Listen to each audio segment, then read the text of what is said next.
Hello friends, आशा है आप सब लोग अपने स्टडीज़ में अच्छा कर रहे होंगे। जैसा कि इससे पहले वाली वीडियोस में मैंने आप सबको बताया था कुछ ट्रिग्नोमेट्रिक फंक्शंस के बारे में, ट्रिग्नोमेट्रिक रेशियोज़ के बारे में, ये सारी चीज़ें मैंने बताई थी।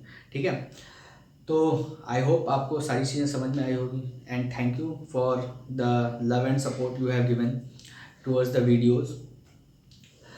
नाउ अब हम लोगों के पास दूसरा टॉपिक जो आता है, जैसे कि आप लोग पीछे बैक साइड में देख रहे होंगे, टॉपिक का नाम है trigonometric ratios of some specified angles. ठीक है, स्पेसिफाइड एंगल्स मतलब जो स्पेसिफिक एंगल्स हैं जो कि हमारे ट्रिग्नोमेट्रिक फंक्शंस में या ट्रिग्नोमेट्रिक में हम लोग ज़्यादातर यूज़ करते हैं। बेसिकली आप लोगों ने पढ़ा होगा चार्ट के फॉर्म में, डिफरेंट एक चार्ट होता है जिसमें साइन 30, 40, 50, 30, 45, 60, 90, 0, इन सब की टेबल हमें दी होती है, वो हम लोग याद कर लेते हैं और उससे आगे क्वेश्चंस को अटेम्प्ट करते हैं। ठीक है, बेसिकली वो सब याद करना तो अपनी जगह, लेकिन मेन चीज़ है, फोकस क्या होना चाहिए कि ये ट्रिग्नोमेट्रिक वैल्यूज़ आई कैसे है। ठीक है, आपको इनका डेरिवेशन आना चाहिए। ठीक है यार, देखो अभी वो याद कर लोगे काम चल जाएगा, अच्छा है, ठीक है, नाम नंबर भी जाएंगे, कोई एग्जाम में पूछा नहीं जाता। लेकिन मेरा बेसिक फंडा ये है कि आप सबको वो वैल्यूज़ सारी कैसे आई हैं उसके बारे में आपको पता होना चाहिए।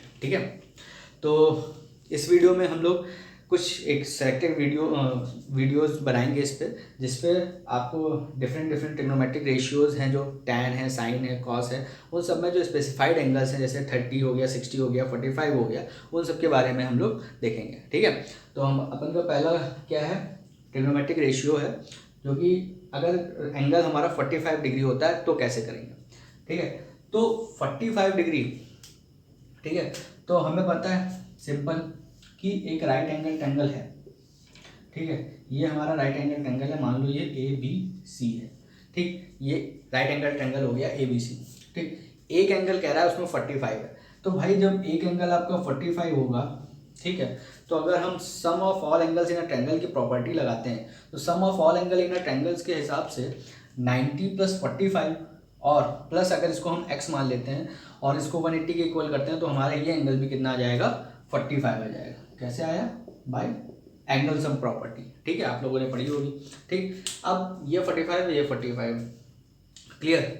तो अगर एक कॉन्सेप्ट अगर हम देखें जो आपने पढ़ा होगा कि इक्वल एंगल्स, हाँ, इक्वल एंगल्स हैव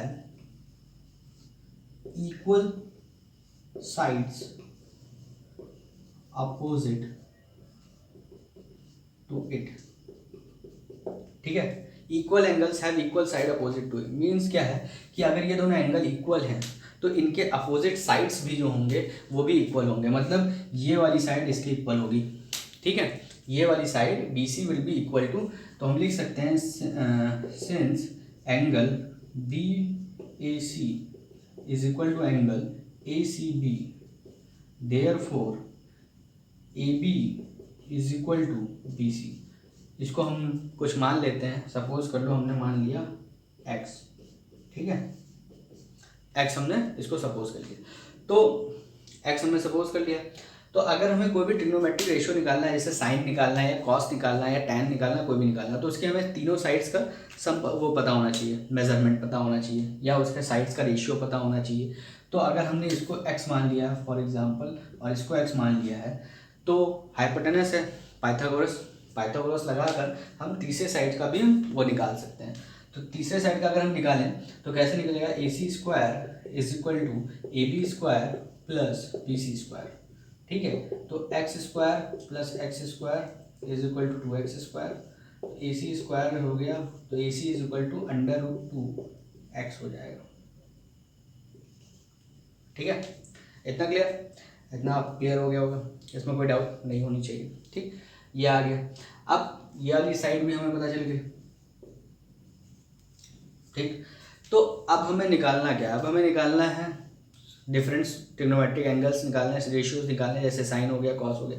तो अगर हम साइन निकालते हैं, तो मान लो अगर हम इस एंगल को अपना स्पेसिफाइड एंगल मानते हैं, साइन 45 निकालते हैं। चलिए साइन 45, तो साइन 45 अगर हम निकाल रहे हैं तो साइन 45 में क्या होगा, साइन जो होता है वो होता है हाइट अपॉन हाइपोटेनस, ठीक है।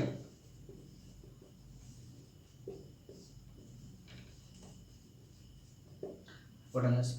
अब हाइट की वैल्यू अगर हम देखें तो हाइट की वैल्यू क्या है, ए बी है, और हाइपोटेनस है आपका ए सी। ए बी हो गया, ए सी हो गया। अब अगर इसकी वैल्यू आप निकालो तो इसकी वैल्यू क्या हो रही है, एक्स, ए बी हो गया एक्स, और ए सी की वैल्यू क्या हो रही है, ए सी की वैल्यू हो रही है √2x।